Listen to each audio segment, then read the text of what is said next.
Ada.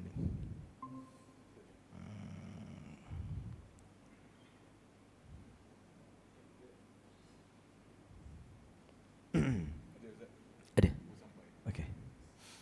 Baik.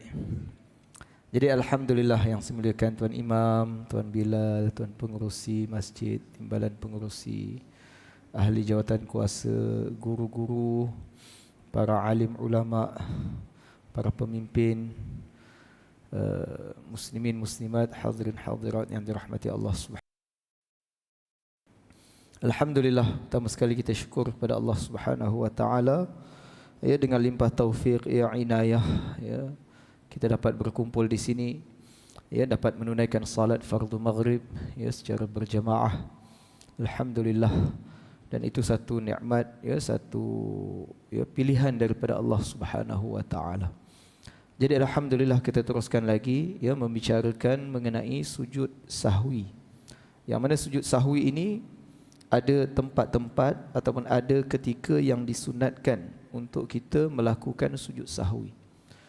Jadi ketika solat itu ada 4 sunat yang mana kalau imam buat ataupun imam tinggalkan ya, maka apakah makmum mesti buat dan wajib tinggalkan ya, iaitu yang pertama ialah apabila imam buat maka makmum kena buat, wajib buat. Tak ada suara, Ustaz. Dan kalau imam tinggalkan maka makmum juga wajib tinggalkan.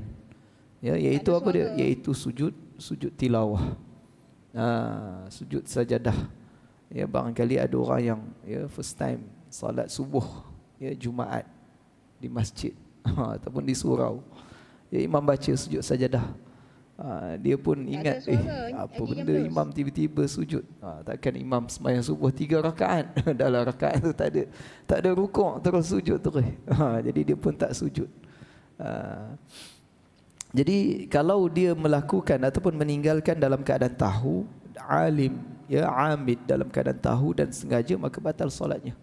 Ya, namun kalau tidak tahu maka zahirnya tidak batallah solatnya. Jadi yang pertama ialah sujud sajdah. Kalau imam buat ya, maka makmum kena buat. Kalau imam tinggalkan maka makmum kena tinggalkan.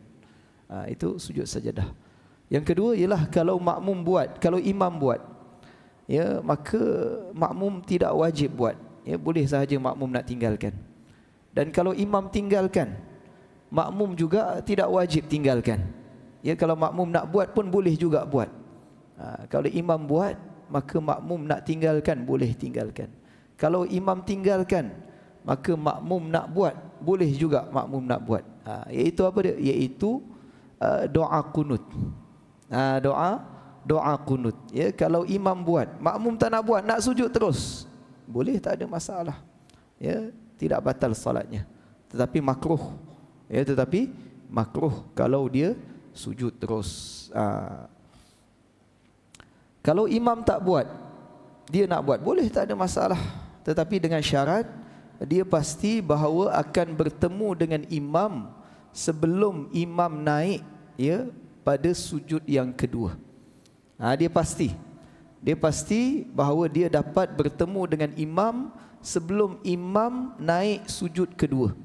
Kalau dia tak pasti, dia tak pasti ataupun dia yakin bahawa pasti ya, kalau dia habis doa kunut nanti imam dah naik sujud yang kedua, maka ketika itu tak boleh dia baca doa kunut, bahkan dia kena terus ikut imam. Itu yang kedua. Makna kata kalau imam buat, maka kalau dia tak nak buat pun boleh. Kalau imam tinggalkan, dia tak nak tinggalkan, nak buat juga pun boleh. Tak ada masalah. Ya, kalau kita salat di belakang, ya, di belakang orang yang tidak membaca kunut, ya, di belakang mazhab Hanafi contohnya. Mereka tak baca kunut. Ya, dalam subuh tak ada kunut. Ya, kunut mereka di mana? Kunut mereka adalah dalam salat witir. Setiap hari juga witirnya. Ya, witir dalam mazhab Hanafi adalah wajib. Kita tak wajib, kita sunat. Ya, mereka wajib witir tu. Jadi setiap hari mereka ya salat witir.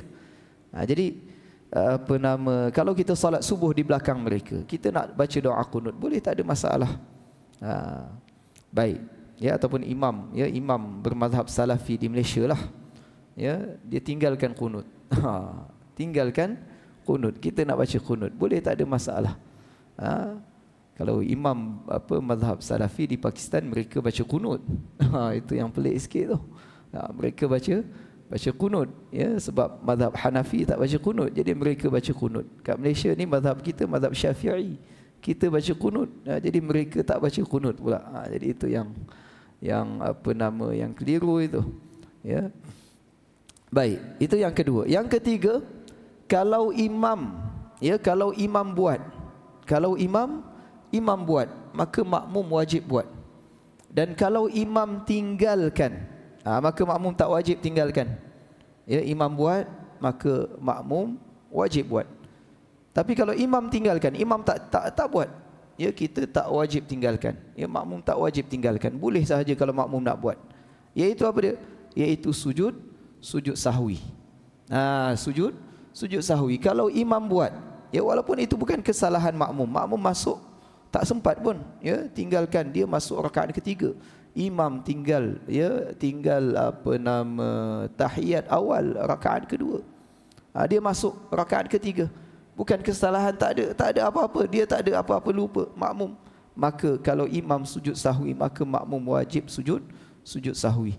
Dan kalau imam tinggalkan, makmum nak buat, boleh. Selepas imam bagi salam, makmum sujud sahwi. Hatta kalau bukan kesalahan ataupun bukan lupa makmum sekalipun, ya, makmum masuk rakaat ketiga dan dia tahu imam telah tinggalkan tahiyat awal, dan akhir salat imam tak sujud sahwi dan dia nak sujud sahwi padahal dia tak ada kena-mengena pun. Dia masuk rakaat ketiga. Dia masuk rakaat ketiga dan imam yang tinggalkan tahiyat awal. Jadi kalau dia nak sujud, boleh, tak ada masalah. Ya, kalau dia nak sujud pun boleh, tidak ada masalah, boleh. Selepas imam bagi salam, maka dia sujud. Itu yang ketiga. Yang keempat, ya, kalau imam lakukan, kalau imam buat, maka makmum tak wajib buat. Makmum nak tinggalkan, boleh tinggalkan. Tapi kalau imam tinggalkan, maka makmum wajib tinggalkan. Imam buat, maka makmum tak wajib buat. Ya, kalau imam tinggalkan, maka makmum wajib tinggalkan. Ya, dia bertentangan dengan yang ketiga tadi. Iaitu apa dia? Iaitu tahiyat awal. Kalau imam buat, ya, makmum tak nak buat.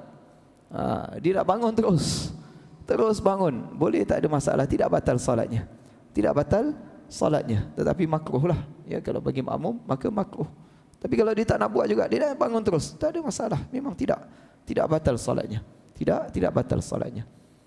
Tapi kalau imam tak buat, imam terus bangun, Allahu Akbar, maka makmum tak boleh buat, tak boleh duduk dia. tak boleh duduk. Ya, kena terus bangun juga. Kena terus bangun juga. Iaitu tahiyat awal. Baik. Jadi itu kesimpulan, ya, itu sedikit sebanyak yang perlu kita ingat. Iaitu kemudian, ya, antara perkara yang disunatkan untuk kita sujud sahwi, dan demikian lagi sunat sujud sahwi jika ia syak pada suatu rukun sembahyang. Maka jika ia syak pada meninggalkan rukuk atau sujud, atau syak pada meninggalkan rakaat, maka wajib diperdapatnya akan dia. Maksudnya apa dia? Maksudnya dikerjakan satu rakaat penuh, kemudian sunat ia sujud sahwi. Ini perbahasan ini kita dah bahaskan, iaitu kalau seandainya dia itu adalah imam atau dia solat sendiri, lalu dia teringat ataupun dia syak, ya, dia buat tak sujud tadi, sujud rakaat pertama tu dia buat tak, sujud yang kedua tu dia buat ke tak buat, ke terus dia bangun. Maka dalam situasi itu, kalau dia dalam keadaan berdiri, maka kalau dia imam ataupun dia salat sendiri, maka wajib dia turun terus sujud. Sujud itu sujud apa? Sujud itu adalah sujud bagi rakaat yang pertama, sujud yang kedua bagi rakaat yang pertama. Ya, berapapun rakaat, ya, berapapun dia berada di rakaat keberapa pun, kalau dia syak pada mana-mana rukun yang dia belum buat sebelum itu, makna kata rukun itu adalah rukun fi'li yang dia belum buat ketika itu, maka wajib dia pergi kepada rukun itu dan buat rukun itu dan sambung solat. Ya, sambung itu ialah ya dia kira ulang baliklah. Ya, dia kira ulang balik kerana kita mengatakan bahawasanya tidak dikira sesuatu rukun itu sehinggalah rukun yang sebelumnya itu selesai. Itu bagi orang yang salat sendiri ataupun imam. Adapun bagi makmum, ya bagi makmum kalau dia syak maka dia tetap terus ikut imam. Dia tak perlulah pergi kepada rukun yang dia syak itu. Tetapi sebaliknya nanti lepas imam bagi salam maka dia kena ganti balik satu rakaat. Ya, rakaat yang dianggap yang dia syak itu maka dikira lagha, tidak dikira maka dia kena ganti balik. Itu situasi makmum. Maka orang yang macam ni maka disunatkan nanti selepas habis tahiyat maka disunatkan dia sujud sahwi. Dia syak pada meninggalkan rukun maka disunatkan dia sujud sahwi. Kenapa? Kerana barangkali dia sebenarnya tidak meninggalkan rukun itu. Kerana ada kemungkinan dia tak meninggalkan rukun itu. Ya. Jadi kalau kemungkinan yang dia tak tinggalkan rukun itu, kalau dia buat, batal tak solatnya dengan sengaja, maka batal sebetulnya. Kalau dia kerana itu menambah rukun. Jadi oleh kerana ada kemungkinan dia menambah rukun, maka oleh kerana itu disunatkan dia melakukan sujud sahwi. Ya, jadi sunatlah. Makna kata kalau dia tak nak buat sujud sahwi pun tak batal solatnya, tetap sah solatnya. Ya, selesai sahaja solatnya. Ya, makna kata hukum sujud sahwi itu hukumnya adalah sunat. Kerana apa? Kerana ada kemungkinan bahawasanya dia memang telah buat. Ya, bila dia telah buat, maka kalau dia tambah lagi maka itu dianggap menambah rukun dan itu akan membatalkan solatnya kalau sengaja. Jadi oleh kerana itulah, kerana ada kemungkinan ini maka disunatkan sujud sahwi. Baik. Kemudian seterusnya pengarang kitab beliau menyatakan dan kaifiyah cara sujud sahwi itu iaitu engkau sujudkan 2 kali sujud kemudian daripada habis membaca tasyahud akhir, iaitu selepas habis membaca tasyahud akhir dahulu daripada salam, sebelum salam. Setelah itu maka engkau bangkit daripada sujud itu hingga duduk betul, kemudian lalu memberi salam. Jadi ini ma'ruflah, ini dah biasalah kita sujud sahwi 2 kali. Ya, lepas habis tahiyat maka kita sujud sahwi 2 kali. Kemudian selepas itu bagi salam. Ya, nama doa bacaan dalam sujud sahwi itu ma'ruf, iaitu kita baca subhana man la yanamu wa la yashu. Ya, 3 kali subhana man la yanamu wa la yashu. Dan sebahagian ulama mengatakan boleh sahaja kalau kita baca dalam sujud sahwi itu bacaan yang kita baca dalam sujud biasa pun boleh juga. Ya, subhana rabbiyal a'la wa bihamdih, boleh sahaja, tidak ada masalah. Kalau kita tak ingat ya bacaan ya subhana man la yanamu wa la yashu, ya tak ada masalah, boleh sahaja. Ataupun kita tak baca apa-apa, sujud sahaja pun ya telah dapat pahala sujud sahwi itu. Memang tak baca apa-apa, sujud sahaja, tak ada masalah, dapat sujud sahwi itu. Kerana sunatnya adalah sujud itu. Adapun bacaan itu dah sememangnya sunat di dalam sunat. liyuzhirahu 'ala ad-din kullih wa kafa billahi shahida. Amma ba'da fa ya ibadallah usikum wa iyaya bitaqwallah faqad faza al-muttaqun. وقال الله تعالى في القرآن العزيز بعد أعوذ بالله من الشيطان الرجيم. Mana kata kalau imam itu dalam keadaan dia menganggap itu rakaat yang keempat, jadi boleh, tak ada masalah. Cuma bagi makmum yang ingat, bagi makmum yang pasti imam itu terlebih, maka makmum tak boleh ikut. Dia kena tunggu. Sama ada makmum tunggu ya dalam tasyahud itu, tunggu imam ya sampai imam duduk tasyahud juga, bagi salam sekali dengan imam, ataupun dia niat mufaraqah dan bagi salam, tak ada masalah, dua-dua boleh. Jadi makna kata kalau makmum itu dalam keadaan dia tak ingat, boleh dia ikut.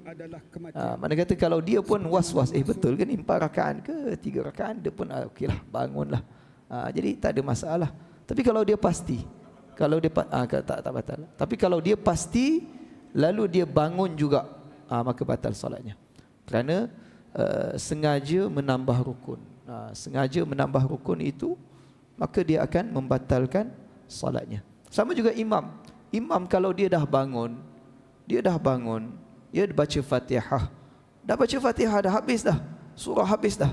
Tiba-tiba dia pasti. Tiba-tiba dia pasti itu rakaat kelima. Nak buat macam mana? Dia kena terus duduk. Dia tak boleh rukuk.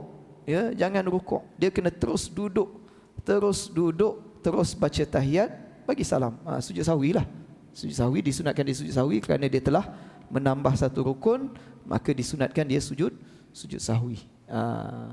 Itu bagi imam dan orang yang solat sendiri. Kalau dia pasti dalam apa-apa rukun, dia pasti itu dah rakaat kelima. Ya, dalam rukuk dia pasti itu rakaat kelima. Ya, dia terus duduk, baca tasyahud dan bagi salam. Dua kali. Jadi 2 kali itu dia kira sekali sujud lah. Sebab dia package. Dia package. Mana kata satu sujud itu adalah 2 kali sujud. Satu sujud sahwi itu adalah 2 kali. Jadi kalau dia melakukan banyak perkara-perkara yang mensunatkan dia sujud sahwi. Contoh dia tinggal rakaat, dia tinggal tahiyat awal, ya, kemudian dia tinggal apa lagi? Dia was-was, ya. Jadi kalau dia melakukan banyak perkara-perkara yang menyebabkan dia kena sujud sahwi. Jadi adakah banyak kali dia kena sujud sahwi?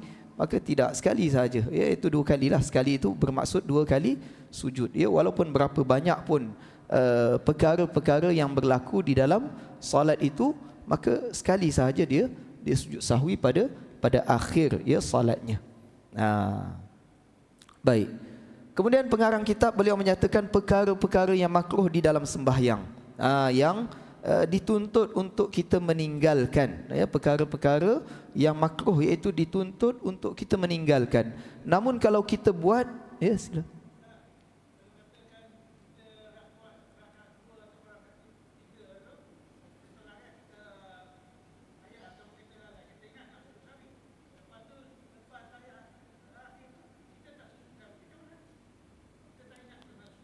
Tak ada masalah.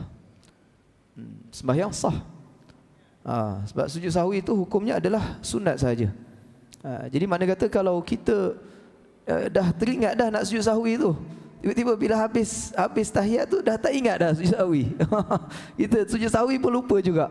Ya, bukan setakat lupa tahiyat awal, sekali sujud sahwi pun lupa juga. Dah ingat dah, bangun tu dah ingat dah nak sujud sahwi, tapi bila akhir tu lupa juga sujud sahwi. Tak ada masalah. Salat sah. Macam mana?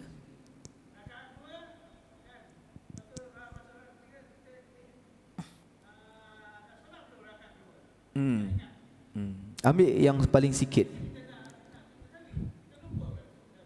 Mana kalau kita ragu pada bilangan rakaat, maka dia akan ambil rakaat yang paling sikit. Ambil rakaat yang paling sedikit. Kalau kita ragu, kita dah buat ke rakaat kedua, mana kata kita tak pasti kita ni berada di rakaat ketiga ke berada di rakaat kedua, kita tak pasti macam tu. Jadi dianggap kita berada di rakaat yang kedua. Bermakna kita kena tambah lagi dua rakaat dan disunatkan kita sujud sahwi. Namun kalau kita tak ingat juga sujud sahwi itu, tak ada masalah.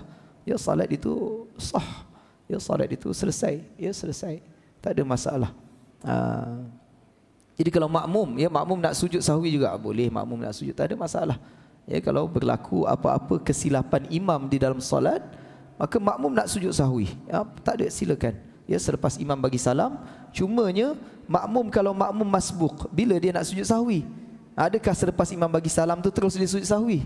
Tidak. Ya, makmum kalau dia nak sujud sahwi untuk imam sekalipun, sama juga sujud sahwinya bila pada selepas tasyahud akhir makmum itu.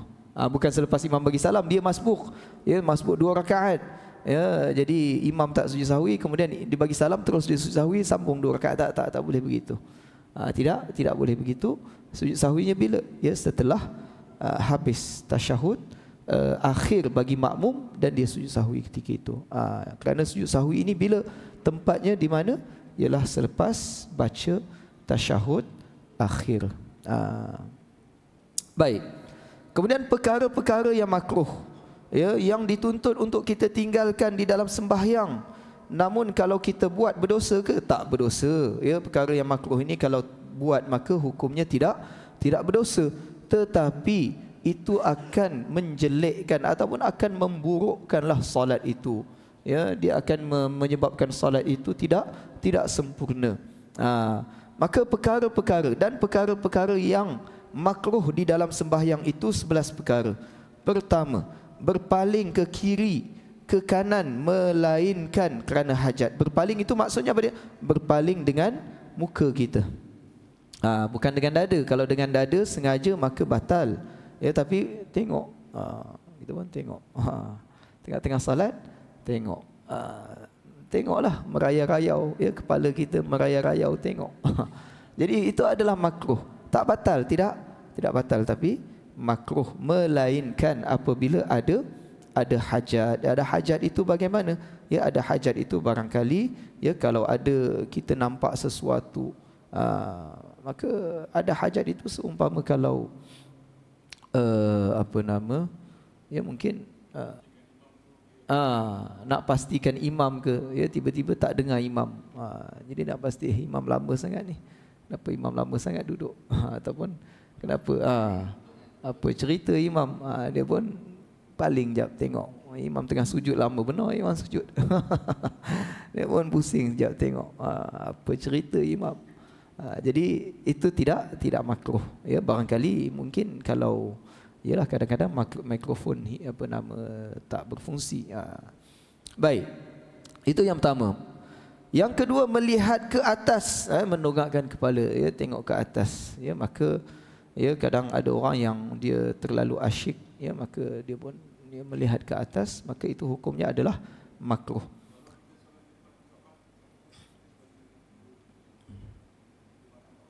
Maka di depan Kaabah itu disunatkan kita melihat ke arah Kaabah itu. Itu kalau di depan Kaabah.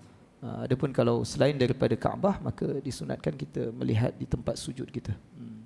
Adapun di Kaabah, ya, maka kalau depan Kaabah, ya, maka kita disunatkan melihat. Kalau memang kita nampak Kaabah itu memang depan betul lah, maka disunatkan kita melihat ke arah Kaabah itu.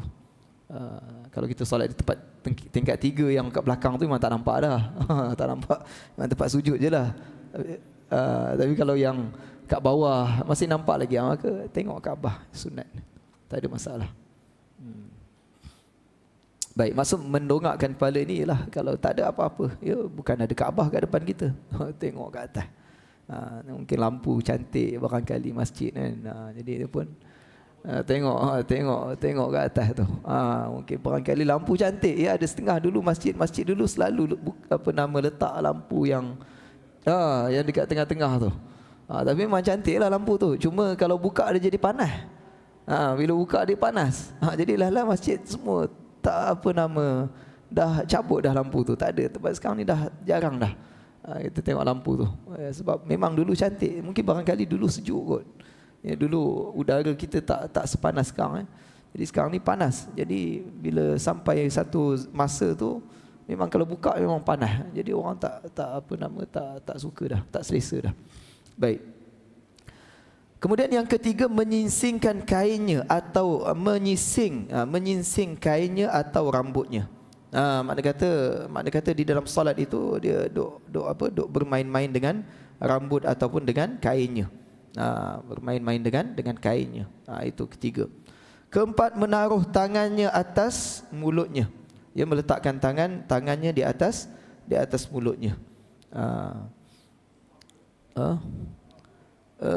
Tak ada apa-apa, ya, kalau menguap tak ada masalah, kalau tutup mana kata ada keperluan untuk dia tutup, ya, mungkin barangkali dia makan durian, ya, jadi dia pun sedawa kan, jadi dia pun tutup mulut dia, ya, kerana tak nak menyakiti kepada orang lain, ya, kerana menyakiti orang lain itu pun hukumnya makruh juga.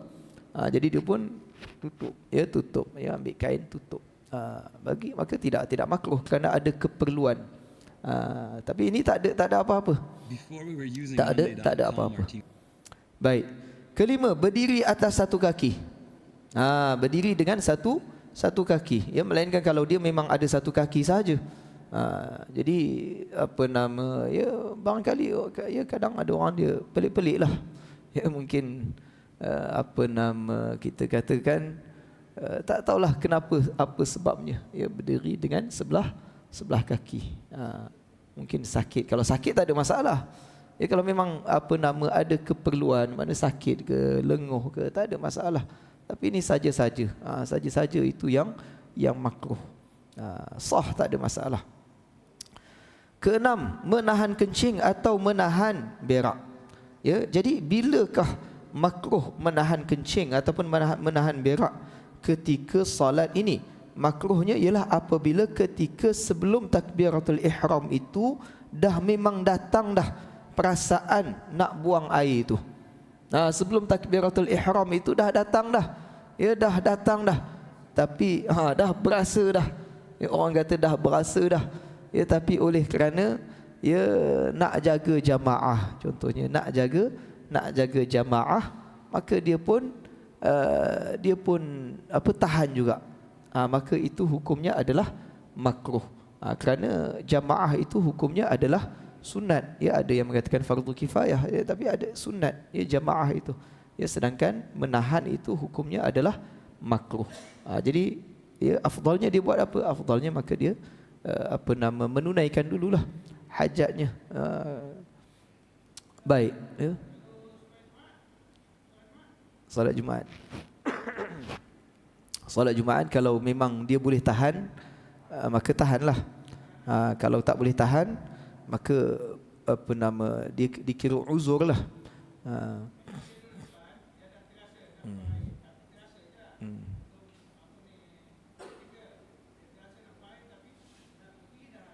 Yelah, dah penuh dah belakang tu. Jadi kalau memang dia boleh tahan, maka tahanlah. Sebab solat Jumaat hukumnya adalah wajib. Wajib secara berjemaah itu. Jadi kalau dia memang boleh tahan, ya maka tahan, tak ada masalah, tahan.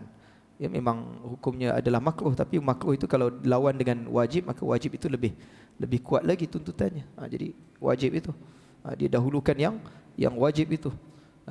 Maka namun kalau dia memang tak tahan, ya kalau dia tahan nanti kan berterabur pula depan ni.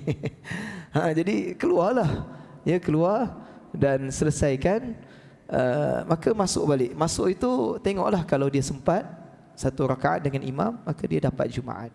Kalau dia tak sempat satu rakaat bersama dengan imam, maka dia dapat salat zuhur. Ataupun kalau dia tak dapat satu rakaat bersama dengan imam, maka dia carilah makmum yang dapat satu rakaat bersama dengan imam. Dia masuk, ya, dia masuk dekat makmum itu, maka dia dapat juga Jumaat. Ya, sebab apa? Sebab dia dapat bersama dengan makmum yang sempat satu rakaat bersama dengan imam. Jadi begitu. Baik. Yang ketujuh, sangat ingin kepada makanan atau sangat dahaga. Yang ketujuh ini makruh juga kalau kita salat dalam keadaan kita sangat lapar dan sangat dahaga, kerana itu akan menghilangkan ya khusyuk ya kita di dalam salat. Ya, barangkali kita memang dalam keadaan yang sangat lapar, ya, daripada pagi sampai ke malam tak makan lagi, ya, tiba-tiba iqamah dan di situ ada makanan yang sedang ataupun makanan yang telah selesai menunggu kita. Maka macam mana nak buat? Ya, maka makan dulu kalau memang kita memang ada keinginan yang bersangatan. Ya, adapun kalau tak ada keinginan untuk makan, makanan dah sedia, tak ada masalah, kita salat dulu, tak ada masalah, tidak makruh. Yang menjadi makruh itu ialah apabila ia sangat ingin kepada makanan atau sangat dahaga dan benda itu pun dah berada di depan mata kita. Dah siap dah. Baik. Yang ke-8, berludah pada pihak hadapan atau pada pihak kanan. Jadi ini ludah ini zahirnya kalau masjid itu masih tanah, ya, itu ludah. Adapun masjid di negara kita memang tak boleh ludah lah. Memang kena sekeh lah dengan Dengan siap tu duk ludah dalam masjid. Kapet masjid kita tak boleh ludah. Jadi di Pakistan kalau di kampung tu ada lagi, ada masjid yang tanah, masih tanah lagi. Jadi makruh ya ludah. Jadi nak ludah itu di mana? Ludah itu adalah di bawah tapak kaki, di bawah tapak kaki dan ditimbuskan, ditimbuskan. Jadi begitu. Adapun kalau kita nak meludah, kalau sekarang ni dalam situasi kita sekarang ni, boleh tak kita meludah? Boleh sahaja. Ya, dengan syarat dalam apa, kalau kita ada tisu ataupun ada apa nama ridak, ya, kita nak buang kahak kita, ya, kerana kahak itu kalau dah kita keluarkan, ya, kahak itu di dalam. Lalu kalau kita keluarkan, boleh tak kita telan semula? Ya, maka hukumnya tidak boleh. Kalau kita telan semula dalam keadaan aliman, ya, maka batal solat kita sebenarnya. Ya, batal solat. Maka kahak jangan ditelan semula. Jadi kahak itu macam mana nak buat? Ya, maka carilah kalau ada tisu ataupun ada baju kita, lengan kita ke, maka boleh ludah dalam pakaian. Ya, kerana kahak itu tidak najis. Kahak tidak najis. Baik. Ke-9, menaruh tangannya di atas dua lambungnya, ya, duduk begini cekak tangan. Cekak tangan masa salat, maka hukumnya adalah makruh. Ke-10, berlebih-lebih menundukkan kepala pada ketika rukuk. Ya, rukuknya tunduknya sampai bukan 90 darjah. Ya, mungkin dia 100 ataupun 120 darjah dia tunduknya ke bawah. Jadi itu hukumnya adalah makruh. Ke-11, sembahyang di dalam hammam, iaitu tempat pemandian. Ya, maknanya kita sembahyang sebetulnya bukan dalam hammam sahaja, bahkan dalam semua tempat yang yang di situ adalah merupakan tempat yang yang menyebabkan kita tidak khusyuk lah. Persekitaran yang menyebabkan kita tidak boleh khusyuk dalam solat itu, maka hukumnya adalah makruh. Dan begitu juga makruh kalau kita solat di tempat yang kebiasaannya, ya, kita tak pasti itu ada najis, tapi kebiasaannya tempat itu ada najis, cuma kita tak pasti. Ya, contohnya di mana? Di kuburan. Di kuburan, ya, di kuburan di negara kita ni, ya, kita memang, ya, tak pastilah tanah tu ada najis ataupun tidak. Kita solat di situ, maka hukumnya adalah makruh. Tapi kalau pasti itu macam mana? Pasti itu ialah kalau kita berada di kawasan kuburan yang memang kuburnya itu digali semula. Bila ditanam mayatnya, selepas beberapa ketika maka akan digali semula. Ya, tanah tu akan dibuka. Ya, tanah yang bertemu dengan mayat itu hukumnya adalah najis. Najis sebab apa? Bukan sebab mayat itu najis. Mayat tidak najis, tapi najis itu adalah disebabkan apa-apa yang ada di dalam dia. Yang ada di dalam jasad itu kalau dia memburuk, ya, maka najis. Maka bila dia bercampur dengan tanah, maka kalaulah kawasan kuburan itu memang kita tahu pasti, ya, memang kuburan itu kuburan yang jenis dibongkarkan semula, maka tanahnya adalah najis. Ya, maka tidak boleh kita solat di situ tanpa ada alas, tanpa ada alas yang suci. Kita solat berdiri begitu saja, tidak boleh. Baik.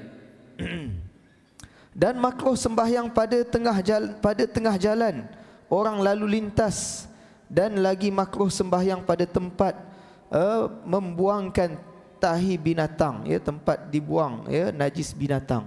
Ya, makna kata makruh solat di situ walaupun tidak nampak najis itu. Kerana kalau nampak memang tak bolehlah najis, tapi sekarang ni tak nampak najis tu, tak nampak. Ya, jadi selagi tidak nampak najis, maka hukumnya adalah bersih. Selagi tak nampak najis, hukumnya adalah bersih. Ya, macam tanah, ya, kita nak solat dekat tempat parking kereta tu, tak ada apa-apa. Ya, hari Jumaat, ya, terlampau penuh sangat masjid, ya, sampai ke atas, kita pun tak bawa sejadah. Kita tak bawa sejadah. Ya, contohnya kat belakang tepi tu, ya, di luar lah.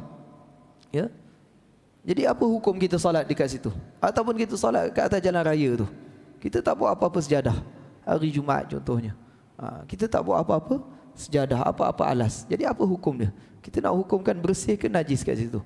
Maka selagi kita tidak nampak najis, maka hukumnya bersih. Hukumnya adalah bersih. Ya, habis tu kereta duk lalu lalang tu, jadi kita tak nampak najis, tak ada najis, tidak ada najis, maka hukumnya adalah bersih. Cumanya adalah makruh. Ya, sebab apa? Sebab ya itu tempat yang kebiasaannya dia ada najis, tempat yang kebiasaannya kita tidak pasti. Ataupun sama juga kalau dalam bilik air. Dalam bilik air. Dalam bilik air, kita masuk bilik air, ya, kadang-kadang setengah bilik air itu dia punya pump ataupun dia punya tu jatuh menitik air kan. Jadi kita pun bila menitik itu dia kena kat badan kita, kena kat anggota mercik. Ya, pump tu kadang dia flash tu kan, kadang dia bocor kat bawah dia ataupun air overflow dia dah rosak. Jadi menitik. Ya, kita pun tengah buang air tup menitik macam kena kena serang atas lantai menitik. Jadi macam mana nak hukumkan? Ya, bersih ke najis? Maka selagi mana kita tidak pasti itu najis, maka hukumnya tidak najis. Hukumnya tidak najis. Jadi kita jangan was-was. Ya, kita dalam bilik air kita masuk, tiba-tiba ada air duk menitik-nitik kepada kita itu. Ya, kita pun masuk dalam masjid, kita pun was-was, ni suci ke najis, suci ke najis. Tak ada suci ke najis ke, memang suci. Kalau tak nampak najis itu, maka hukumnya adalah suci. Hukumnya adalah suci. Baik.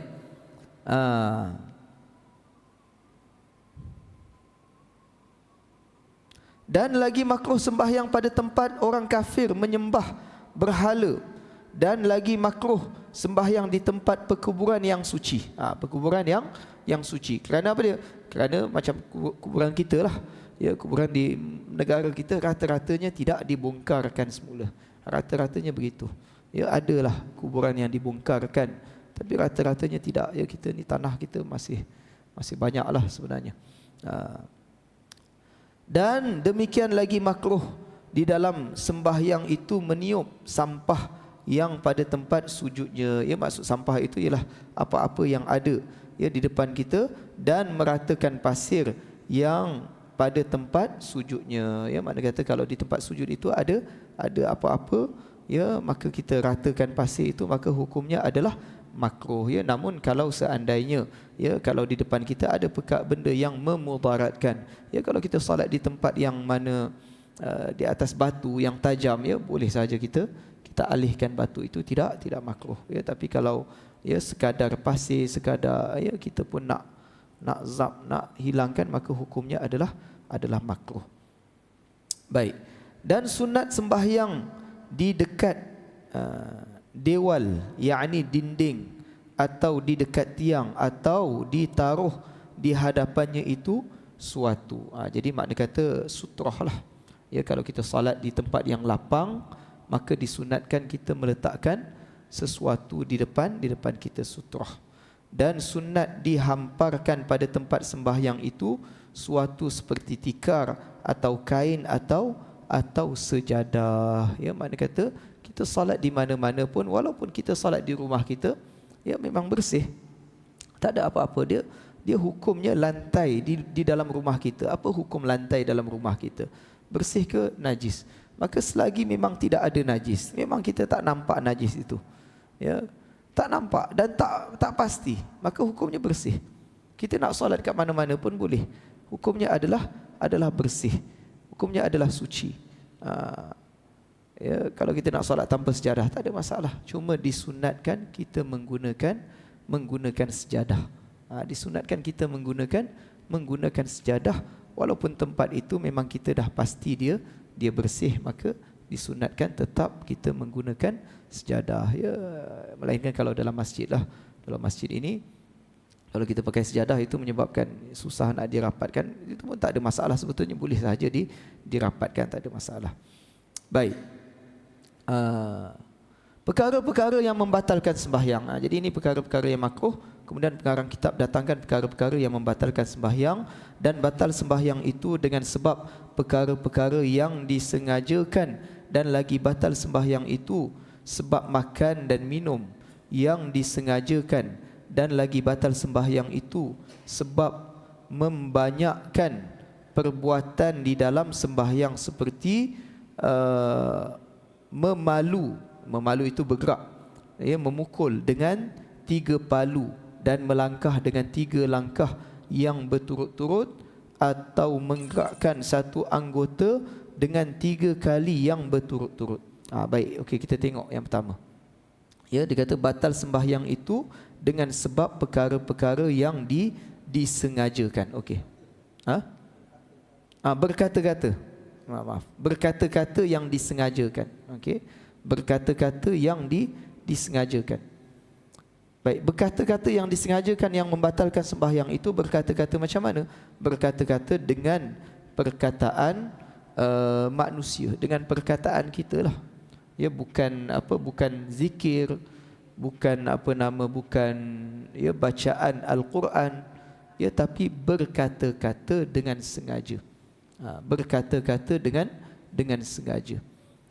Adapun kalau seandainya, ya, kita menegur imam, menegur imam dalam dalam solat, kita menegur imam macam mana? Ya, sama ada imam tertinggal, sama ada kita baca subhanallah, subhanallah, ataupun imam tak ingat bacaan surah, kita pun tegur.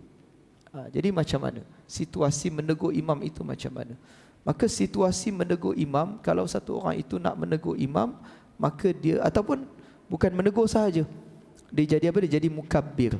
Mukabbir itu apa dia? Kalau tiba-tiba mikrofon, ya, tak berfungsi. Jadi orang belakang pun, ya, bila imam Allahu Akbar, maka dia pun Allahu Akbar. Jadi macam mana? Maka perlu, kalau ketika kita melakukan ataupun membaca Quran ataupun membaca tasbih di dalam salat itu, perlu dengan niat membaca Al-Quran dan dengan niat tasbih, dengan niat tasbih.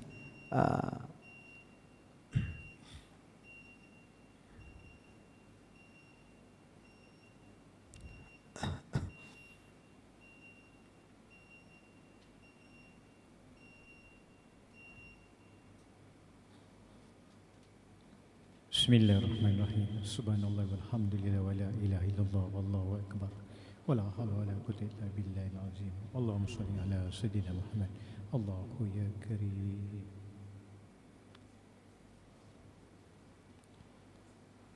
Allahu akbar, Allahu akbar. Allahu Akbar. Allahu akbar,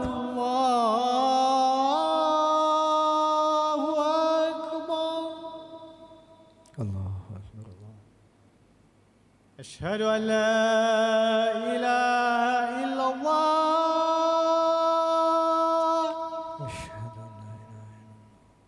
أشهد أن لا إله إلا الله.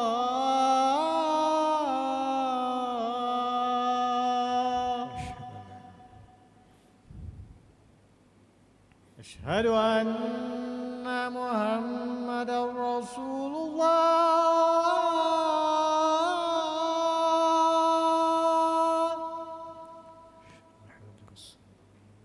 أشهد أن محمدا رسول الله.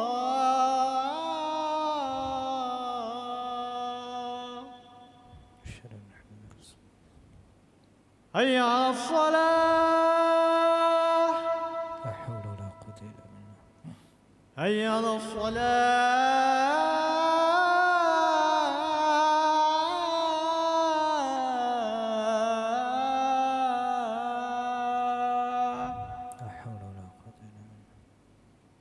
حي على الفلاح. لا حول ولا قوة إلا بالله. حي على الفلاح.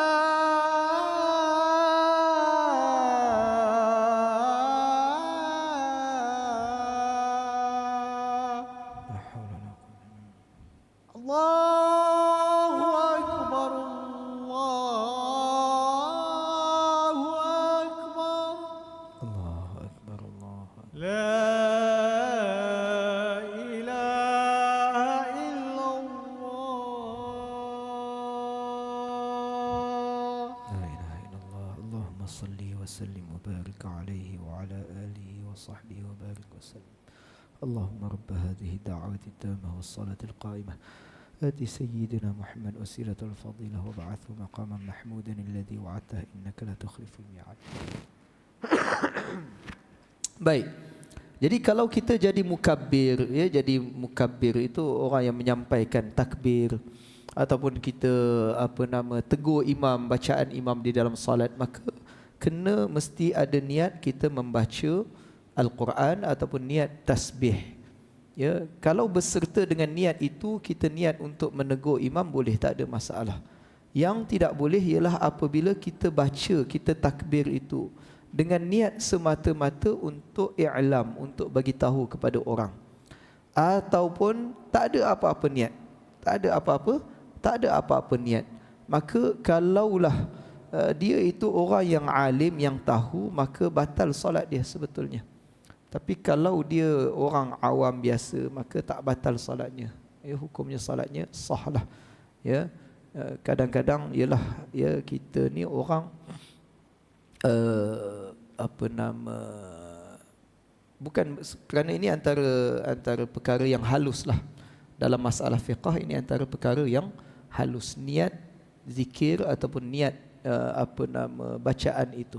Kalau tak niat bacaan itu, maka hukumnya batal solat bagi orang yang tahu. Dan kalau bagi orang yang tak tahu,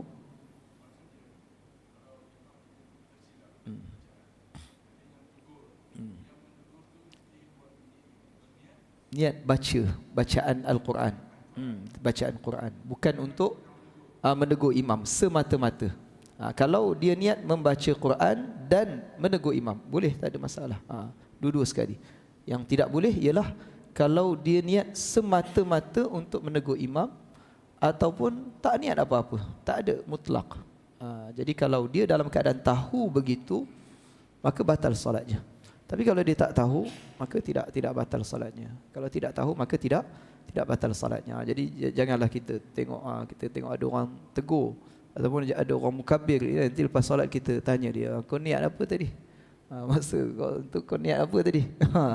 Jadi dia kata tak niat apa-apa, kau pergi semayang semula. Jadi tak ada lah, kita tidaklah kata begitu sebab dia tak tahu. Kalau tak tahu, maka tidak batal solat. Kalau tahu ini yang banyak orang tahu ni, kadang-kadang ya lebih berat lagi sebetulnya. Sekarang dah tahulah. Dah tahu itu. Jadi kalau tahu itu, maka kalau tegur tu, maka mesti niat zikir ataupun niat baca Quran.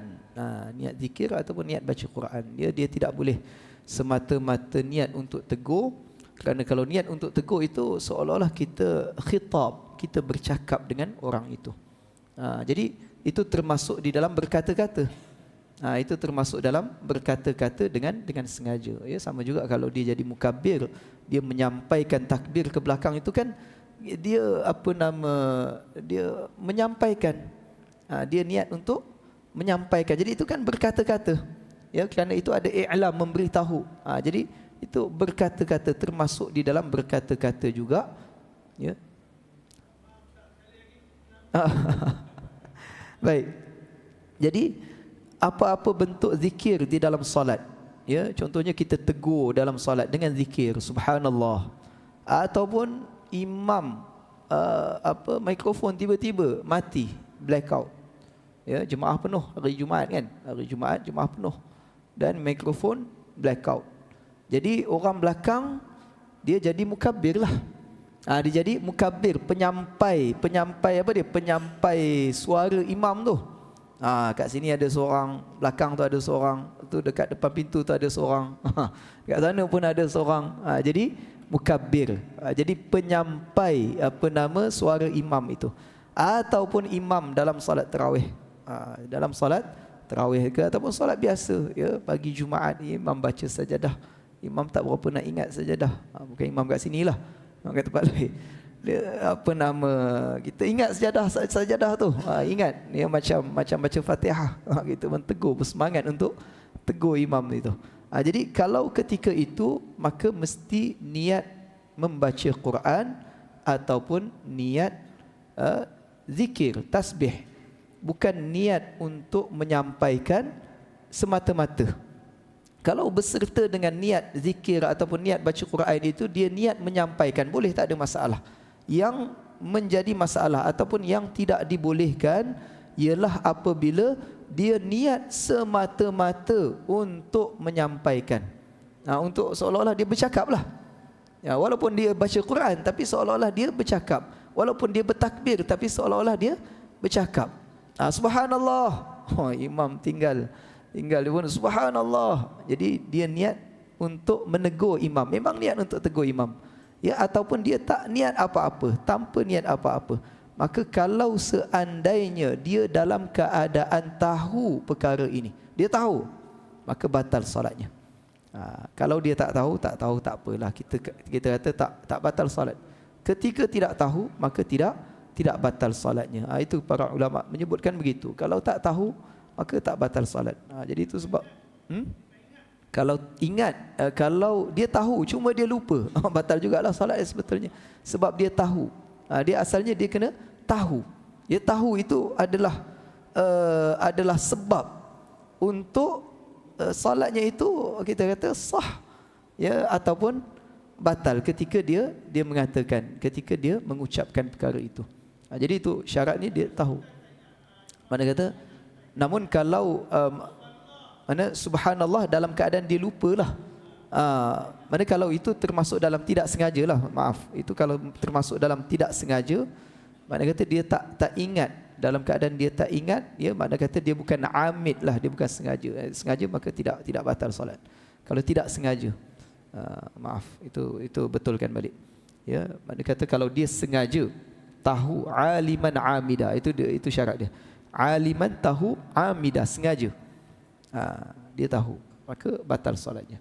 Tapi kalau salah satu daripada kedua ini tidak ada, aliman dia tak tahu, ataupun dia tidak sengaja, dia tak ingat pun nak niat, kena niat itu, dia tak ingat. Dia tahu cuma dia tak ingat kena niat itu. Dia pun subhanallah spontan gitu. Jadi zahirnya tidak batal solatnya, tidak batal solatnya. Tapi tetap disunatkan nanti, akhir nanti disunatkan dia sujud sahwi lah. Namun orang yang menegur itu, dia ketika dia ingat lah. Kalau dia ingat, mana kata kalau tak ingat langsung tak ada masalah lah, terus, kerana sujud sahwi itu hukumnya adalah sunat sahaja. Jadi kalau ketika dia tegur itu tiba-tiba teringat, lupa nak niat, mana kata seolah spontan itu, maka nanti akhir nanti dia itu disunatkan untuk dia sujud sahwi. Namun kalau dia tidak sujud sahwi pun tidak ada masalah, tidak batal solatnya. Jadi itu sebab, ya, dalam solat itu ialah aliman amida, itu dua syarat itu yang penting itu. Kalau tidak tahu dan tidak sengaja maka tidak batal. Itu sebab dia kata kat sini, dan batal sembahyang itu sebab berkata-kata yang disengajakan. Yang disengajakan itulah antara surahnya. Kalau bercakap bahasa kita memang sengaja, batallah solat. Ya, tapi kalau tak sengaja, contohnya, ya, kita tengah-tengah solat itu tiba-tiba berkhayal, tiba-tiba bercakap, kita berkhayal itu tiba-tiba bercakap, maka tidak batal solatnya. Ya, ataupun tiba-tiba dalam keadaan duduk, ya, tiba-tiba tertidur, duduk yang tetap papan punggungnya, tiba-tiba tertidur. Ya, duduk atas kerusi lah, solat duduk atas kerusi tu. Kalau dalam berdiri tertidur maka batal solat itu sebetulnya. Ya, ketika berdiri tidur, maka batal solat. Sebab apa? Sebab tidak tetap papan punggungnya. Batal wuduk lah sebetulnya. Ya, batal wuduk. Kerana tidur itu yang tidak tetap papan punggungnya, walaupun di dalam solat, maka batal wuduknya. Baik, bila batal wuduk maka batal jugalah solatnya. Sila. Askar ya. Tapi masa budak-budak tahfiz, zaman tahfiz tu boleh juga tidur gitu. Berdiri tu tidur gitu boleh juga. Lagi ganas juga tu. Berdiri tu sebab kita, yalah, kadang budak-budak bangun pukul 5 pagi dah, 4 pagi, 4:30 dah kena bangun dah. Jadi sampai subuh tu pun tidur. Jadi itulah, wallahu alam. Ya, sila.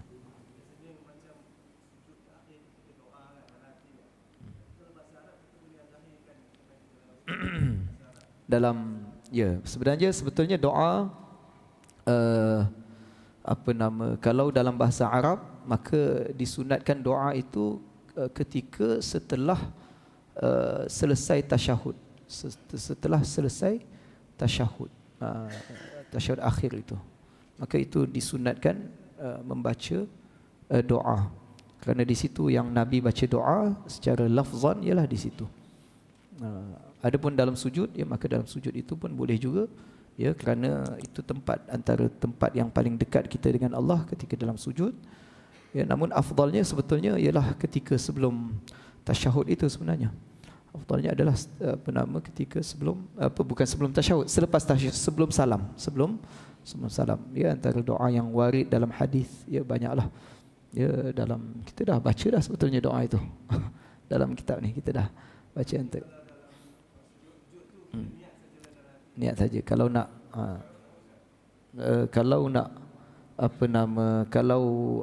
kita kata dalam sujud, kerana itu mahal, nanti kena tengok balik rujuk balik dalam sujud ini. Cuma kalau zahirnya bahasa Arab, bahasa khitab dia, kalau khitab itu bukan kepada manusia tapi dia hanya doa, maka boleh, tak ada masalah. Dalam bahasa apa pun zahirnya tak ada masalah, kerana dia doa, dia adalah doa. Dan memang percakapan kita itu memang niatnya adalah doa lah. Niatnya adalah doa, kita bukan berkata-kata. Yang tak bolehnya ialah kita berkata-kata itu yang tak boleh. Contohnya kalau kita ucap jawab bersin dalam solat, menjawab bersin dalam solat, yarhamukallah. Jadi itu kan khitab. Kalau yarhamukallah itu kalau sengaja itu batal. Tapi kalau kita sebut yarhamuhullah, kita doa, bukan yarhamukallah tapi yarhamullah, semoga Allah merahmati kepadanya, dengan niat kita doa untuk dia, maka tidak ada masalah, tidak batal salat. Begitu dalam sujud pun sebetulnya sama juga. Kalau percakapan, hatta kalau kita lafazkan di dalam sujud itu dalam bahasa apa pun, kalau itu adalah doa, tak ada masalah. Tidak membatalkan, kerana itu adalah doa. Bukan dengan niat. Kalau niat pun memang, kalau niat di mana-mana pun memang tak batal, tak ada apa, kerana itu bukan lafaz dalam hati itu. Tapi yang menjadi isu sekarang ialah perkataan itu. Apabila kita mengeluarkan perkataan itu, jadi perkataan itu apa sebenarnya? Jadi kalau dia adalah perkataan khitab kepada manusia, berkata-kata, walaupun dalam bentuk ayat Quran, tapi kalau memang niat untuk khitab, maka batal salat. Kalau sengaja itu batal, walaupun dia ayat Quran. Namun kalau dia itu adalah dalam bahasa apa pun, kalau dia adalah doa, tak ada masalah. Boleh, tak ada masalah. Wallahu alam. Jadi sampai sini sahaja, semoga apa yang kita dengar dapat kita ambil iktibar dan kita sampaikan. Apa yang baik datangnya daripada Allah Subhanahu wa taala, yang lemah yang kurang mohon maaf. Kita buang jauh-jauh dan lupakan, insya-Allah kita sudahi majlis kita dengan tasbih kafarah. Subhanallah wa bihamdihi, subhanakallahumma wa bihamdika, nashhadu an la ilaha illa anta, nastaghfiruka wa natubu ilaik.